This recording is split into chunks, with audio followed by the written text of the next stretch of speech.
Well, everybody, welcome back to the Weiner Wellness Virtual Summit. This is our last live lecture today, and we have absolutely saved the best for last. Joe Messino bringing it to us. Joe, no D3. Say what? You better be able to back that up. You know, all week long, I've been hearing, say it ain't so, Joe. I felt like Shoeless Joe Jackson. But you know who that is, Trace? No, I don't, but I laugh with you. Oh, okay. Yeah, well, Shoeless Joe Jackson. Jackson was. I'm sure I'm way too young to know this. You are. Well, so am I. But they did make a couple of movies about it. So, I mean, he was the center of the Chicago Black Sox throw the World Series scandal. Oh, okay. This ought to be a good story. Well, you know, they had these guys, you know, they bought a bunch of the team and they had them throw the World Series, but they couldn't prove it. But they still got thrown out of baseball. But the one little kid, Shoeless Joe, was just great, you know, fan favorite. And I guess a little boy came up to him outside the courthouse and said, "Say it ain't so, Joe. You didn't do it." And that's that phrase you know, stuck with that whole thing. But we've got a topic today. You know, how long have I been calling D3 the alpha nutrient? A long time, right? Very long time. Yeah, you have a lot of cool phrases. The 91st essential nutrient. We go through. You need a T-shirt line. Yeah. We got to do one. Yeah, we got to do one together because we both. That's if we right. combine ours, we got to, you know. Your brand could be like every nutrient has a name, you know, something like that. I've been calling it the alpha nutrient for a long time and telling everybody, make sure you have a bottle of this stuff for every member of the family. Don't just get one. You need it every day. It's the only nutrient, like you said, that came from the sun. So it had to be the alpha nutrient. And I was just amazed when I came across this study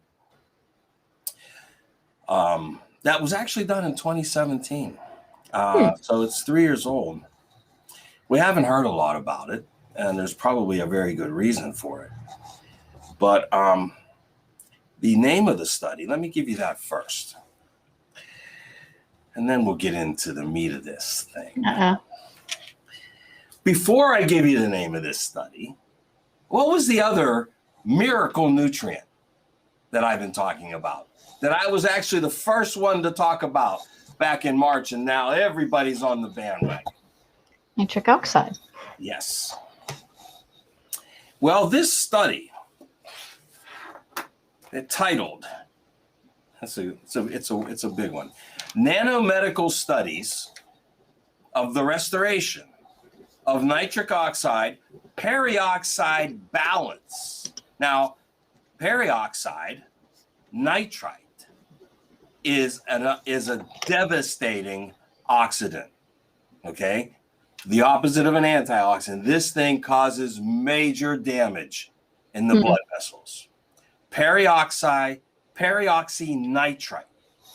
So this study, Nanomedical Studies of the Restoration of Nitric Oxide Peroxide Nitrite Balance in Dysfunctional Endothelium by 1,25 dihydroxy.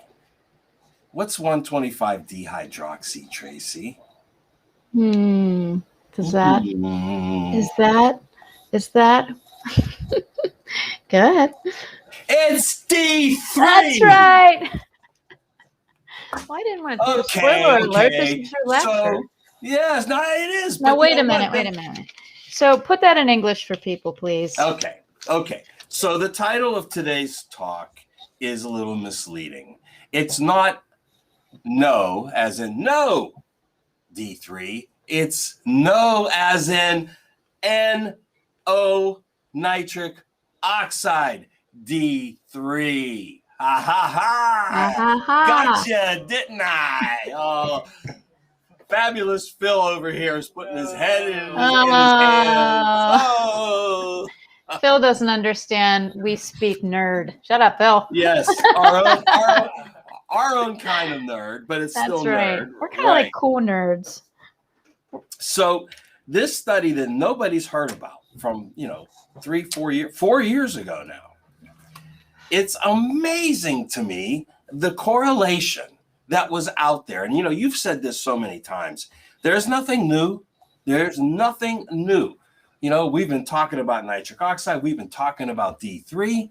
Here's a study from 4 years ago that shows that they are absolutely essential to each other. Mm-hmm.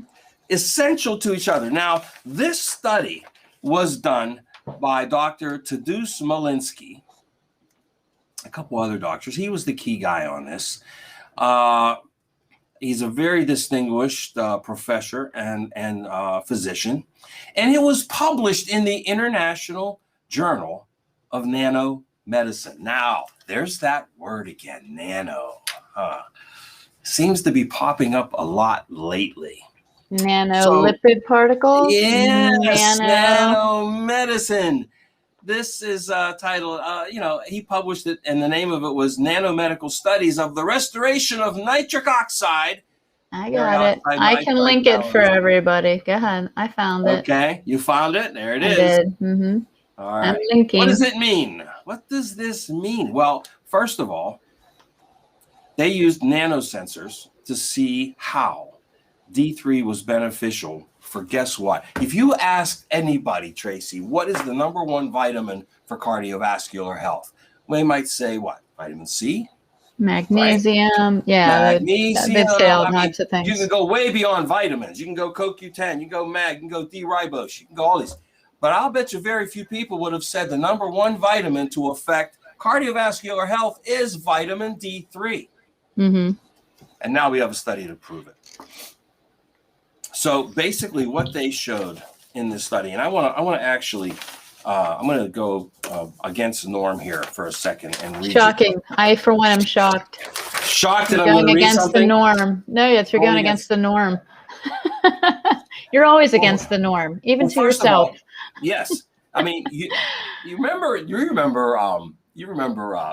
what, on Saturday Night Live, what was the little clay figure? Mr. Bill. Do you remember that, Tracy? You old enough to remember that, Mr. Bill? Mr. Bill? Oh, no. Exactly. Oh, no. Okay. Well, the abbreviation, as we know now, for nitric oxide is NO. But the abbreviation for peroxynitrite is no. O-N-O-O. Okay. So see how that all comes together? Oh, no. It's so bad. All right. Okay. Kind of bad. It is bad, but okay, but I'm going to make it good. Okay, so here's what we have. I have people blowing up my phone, Joe, about this lecture. All right. Get on with the points. All right. Our studies are not only coherent with previous observations, but provide new direct evidence on the molecular level why D3 can be highly beneficial for the treatment of a dysfunctional cardiovascular system. We proved here by direct nitric oxide measurements that D3 stimulated nitric oxide release within the first second of its exposure to the endothelial cells. That is incredible. It affected it within the first second of its exposure to the endothelial cells. Now, we talked about the endothelial health and the April. Yes, and this was in my protocol, right? CircuCore, which helped increase nitric oxide in the blood. Yes. And then D3 was essential. Now, I positioned it a little differently, but this is vital information. This brings it all home. It just brings it all home. It just solidifies, Jamie, that I am brilliant. You are Jamie Dorley. Brilliant. And I'm the one that's proving it. And Joe Messino is proving it. No, I'm just kidding. Good. I'm going to the conclusion while you keep Okay, hold on. This rapid response of endothelium to vitamin D3 suggests that this process is most likely controlled by vitamin D3 receptors that are present on the endothelial cell membrane. And those vitamin D3 receptors are also the same ones responsible for keeping out invading viruses. All right, I have your study. Where are you? I What don't section? know. Section here. I'm all over it.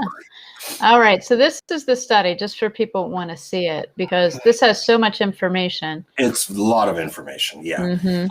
But the introduction is amazing because they're saying, that they're observing that data links D, active metabolite, in the right form, to the function of the cardiovascular system. And one of the biggest things we saw, Joe, with this SARS-CoV-2 and COVID was blood clots. And we explained in the April PTE that those blood clots were due to low nitric oxide. And we knew that vitamin D was at the core of diabetics, obesity, blood clotting, but no one could make the correlation as like, how do we pull it all together? So this is crucial information for people to hear.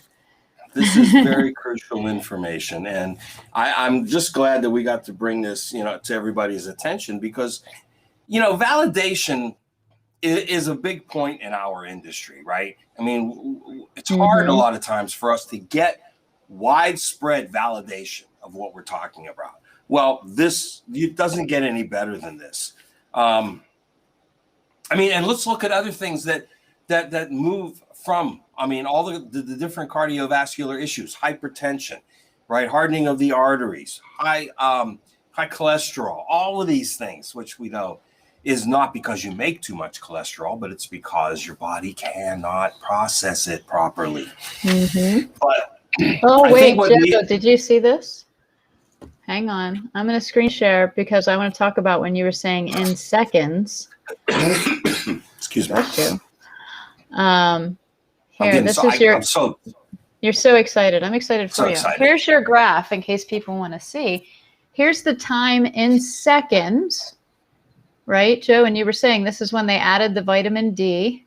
Right. And within seconds, look at that nitric oxide increase. Incredible. In the blood. See? Very cool. And then this is over time.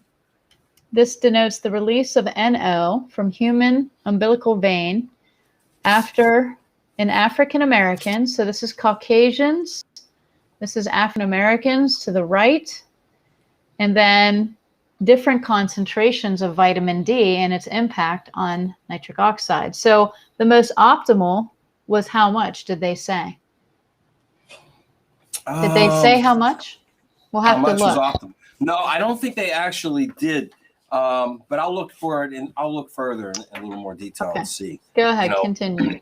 But I think it's interesting that this correlates way back with that article that we found on PubMed about D3, right? Way back when, in the beginning of this whole, crazy thing out there. And how it said that they recommended, 10,000 IUs a day at that point, of vitamin D3. But now let's dive a little deeper into D3 for a second, because I think there's some other issues at hand here. And some of them, I've just come about lately. And I think that there's absorption issues with a lot of people as well.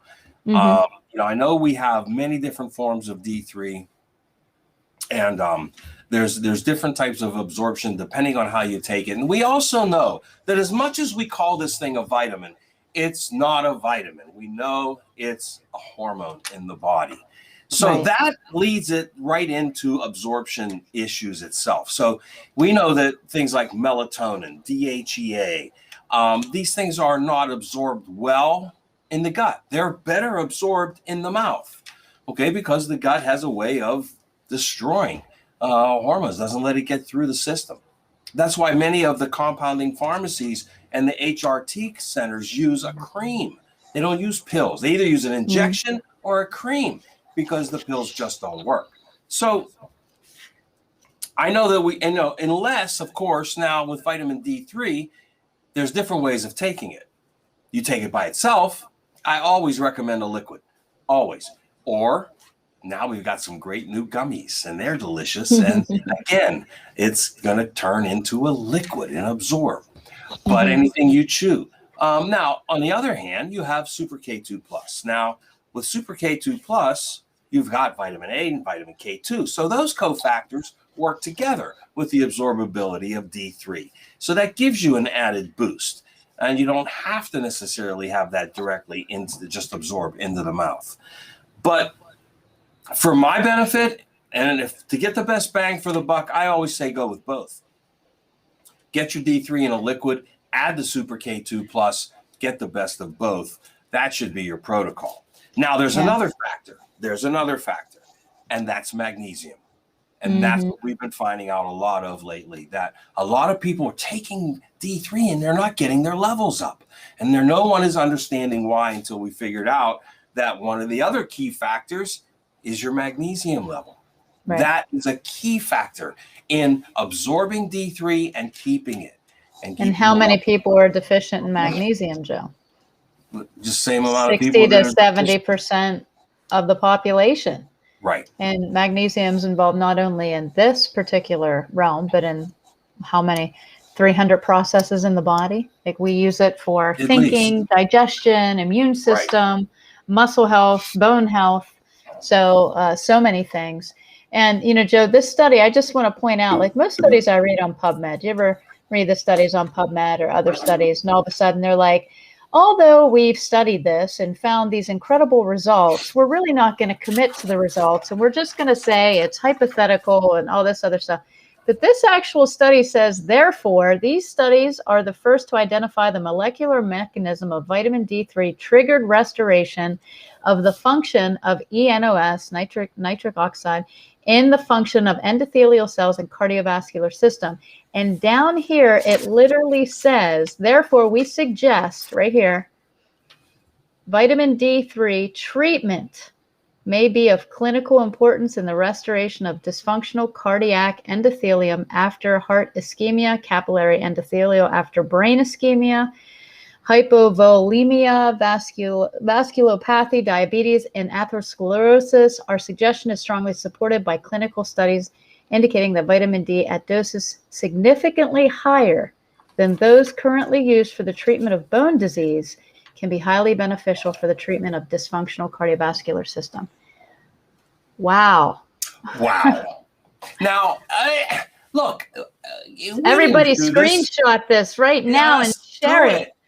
This is, and why has this not been open and available and front page news?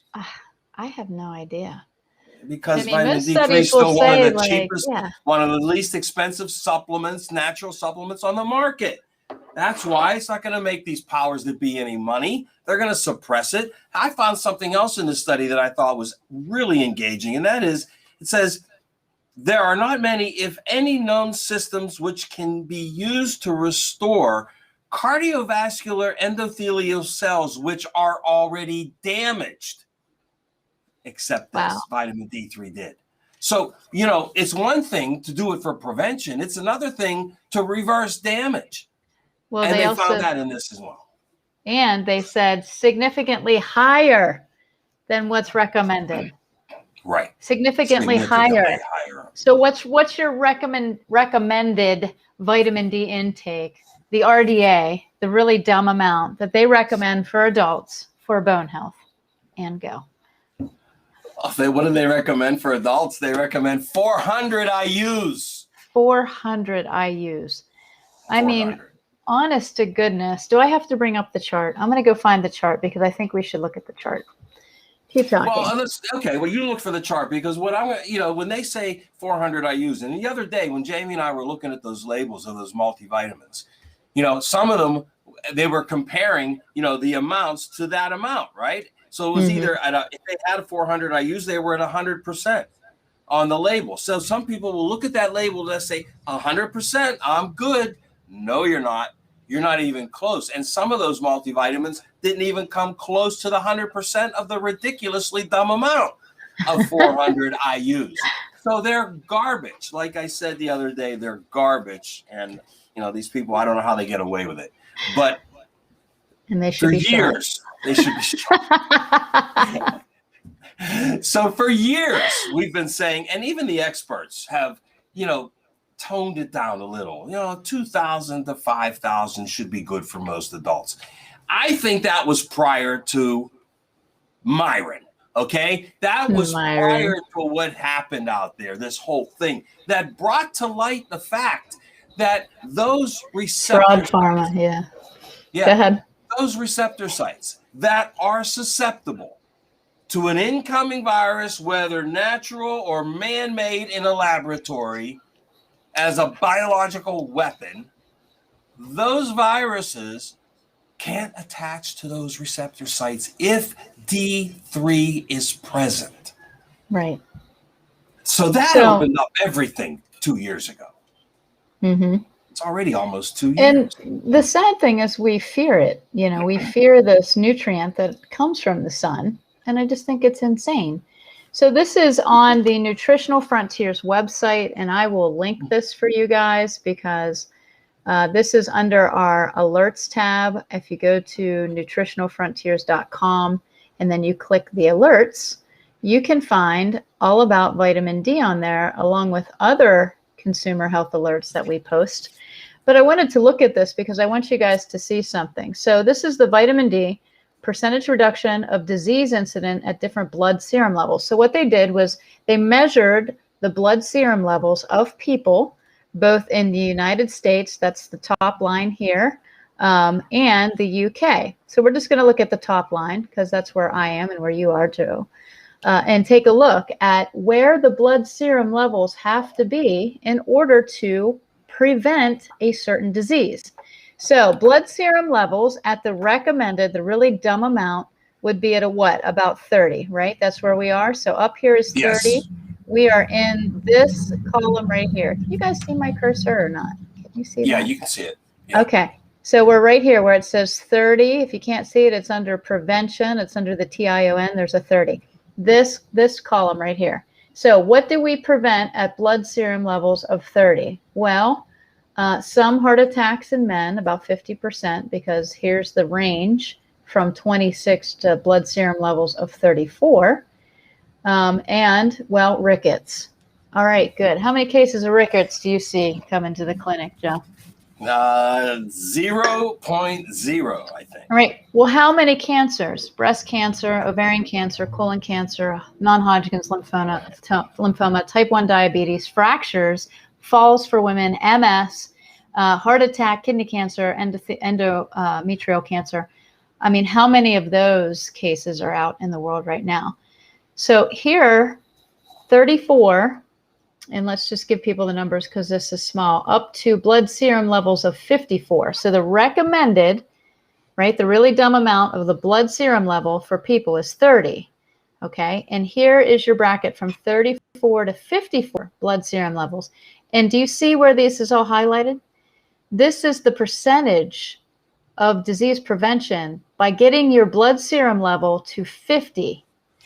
83% of breast cancers could be prevented. That's what this study says. By getting your blood serum levels, Joe, to 54, 54%, half of MS cases prevented. By getting your blood serum level to 52, 66% of type 1 diabetes. How about that? Yeah, type 1, not type 2, Type 1. Incredible. And do you hear Susan G. Komen talking about vitamin D3 for breast cancer? I think it's no longer a pink ribbon. It's a pink bottle of vitamin D3. That's what we should put out. We should just relabel ours in a pink label. Yes, and be like, for here's October. your That's for right. October, yes, we should do that. Oh my gosh, Jack's going to kill me. Okay, so the bottom line here is, folks, we've talked about D3 forever, but I know some people are going to say he's talking about that again. Well, we got another reason. Not just another reason, one of the most important reasons there is endothelial function, nitric oxide production in the endothelial cells that we've spent months talking about is absolutely essential that you have D3 present for that to be optimized. Mm-hmm. And this is the first time you're hearing about it. You haven't heard about it anywhere else. Have you? This is brand new. This is great news. This is as good as it gets and as hot as it gets. And I'm only sorry that I didn't find this study 4 years ago. Let's connect the dots, though. Endothelial tissue, just for people who are not familiar with that term, that is like the wallpaper that surrounds all of your vessels that deliver blood or fluid. So it can be endothelial tissue around vessels towards the kidneys or the cardiovascular system. So what Joe is saying is that the integrity of that tissue is heavily reliant, and the integrity of that tissue, which is normally what's compromised in cardiovascular disease, right? The integrity of that is heavily reliant on vitamin D. And just by adding vitamin D to somebody's regimen, we saw within seconds an immediate improvement of the endothelial tissue. Immediate. Regeneration too, not just prevention and health, but regeneration of damaged tissue. Right. Correct. So very important. This is incredible news. And if you didn't have enough reason to buy D3 before this, if this doesn't do it for you, we can't help you. I haven't heard the American Heart Association talking about this study. Have you? No, I've not heard anybody talk about it. I haven't heard the American Heart Association or nobody. What about what is there, multiple sclerosis? Right, the MS Foundation, they're not talking about it. Cancer foundations aren't talking about it. Nobody's talking about it. Nobody's talking about it. But COVID hits and everybody wants vitamin D. Well, guys, let me tell you, you just helped yourself a lot. And can you talk about the study, please, that the CDC put out about the prevention and the recommended dosage that they want to see? Yeah, they want to see everybody at 10,000 IUs or higher. For prevention, you need to be at 10,000 IUs a day, right? Mm-hmm. Yeah. Now, and they also said for treatment. Now they said it. We're not. That for treatment, you want to start at 10,000 and go up 20, 30,000. And that's so true. I mean, I've had doctors tell me years ago that, if someone is diligent enough, and they have it on hand, that's the thing. You have to have D3 on hand. You can't wait and go buy it when something happens. But if you have it on hand and you take at the very outset of a cold, you have to, at very first sign, if you take 200,000 IUs at once, all at once, it's gone. It doesn't, you know why it's gone? It doesn't get a chance to take hold. Those receptor sites are not available. That's what does it. So there's science behind this. But, how do you take 200,000 IUs with soft gels? That's a lot of soft gels. You got to do it with a liquid. And it has to be at the immediate first sign. But I've had doctors tell me that, and it works. But you have to be diligent, and you have to have it on hand. So have it in your dispensary at home. You should have one, like I've said, for every member of the family. Have one bottle for every member of the family and have one bottle for an emergency. It just makes all the sense in the world. And it's the least expensive of all of these therapies. Yeah. It's so affordable. When people say, well, I can't afford it. Well, now you can. You can use vitamin D. You can help with the prevention and repair of cardiovascular disease. You can help with the prevention of certain breast cancers, as we saw on that study. So now you can enhance your health in so many different pathways, neurologically, skin, bone, cardiovascular, brain, viral, bacterial, the list goes on. Just vitamin D, and it all comes from the sun. Well, it all comes probably from a the reason. It sure is. We're not going to downplay the importance of nitric oxide. That we still need to build that. We still need to promote it in the body. D3 is going to help with that. So does the formulations that we have. So does beetroot powder. So does arginine and citrulline. They all help with the production. Eating your greens, chewing your greens in your mouth helps with the production of endothelial nitric oxide. And that's the most important one. So continue to do that, but add D3 to it. And the alpha nutrient did not fail to impress. It did not. It's alpha and omega, beginning and the end. Still the alpha nutrient. Yes. So this was great. And I think people are just kind of blown away. So guys, we've linked the study along with the vitamin D chart from the Nutritional Frontiers site. So if you guys want to go check that out, you can. And Joe, thanks for always bringing us the latest. We have the answer. When they say, where's the science? Where's the studies? Right here. I got your studies. I got them right here. That's right. Amen. All right. Well, thank you, Joe. Enjoy the rest of the week. Yeah, it has. Sale continues, right? Still Sale open. continues through 5. Yep, through 5 today. Come on down. Food truck's still here. We're still here. Come on down. We're having a blast. All right. Sounds great. Thank you guys for tuning in. And thank you, Joe, for all of your knowledge and always bring in the latest and greatest. And there's your daughter giving her daddy some kudos. Great show. All right, guys. Thanks so much for being here at the Weiner Wellness Virtual Summit. We will be back again. When's our next show, Joe? When's our next virtual summit? September 25th to October 3rd. We'll be back. All right. So September, if you are a natural healthcare professional, you have a niche, you have something you want to share, please contact me at the Weiner Wellness Center or at Nutritional Frontiers. They will get you in touch with me to, try to secure a slot as a speaker here, because we would love to have your knowledge and brilliance right here on the Weiner Wellness Virtual Summit. All right, guys. Thanks so much. Great job all week. Thank you so much. Thank you. Thanks, Phil. God bless everybody. Thank you, Phil, for always being there. And we'll see you guys next time.